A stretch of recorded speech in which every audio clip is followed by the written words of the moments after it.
Paano kung ang susunod mong bahay marunong mag-isip, marunong magtipid, at tumataas ang value habang tumatagal?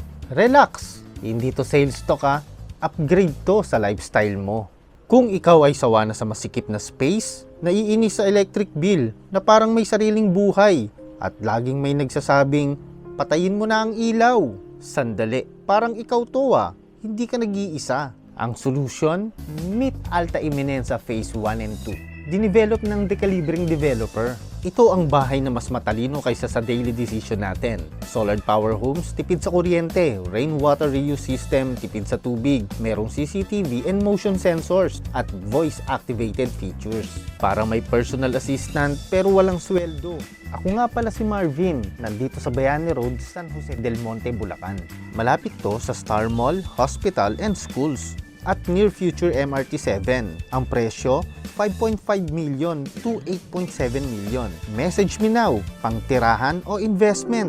Ang bahay na marunong mag-isip, masarap tirahan, masarap ipagmalaki.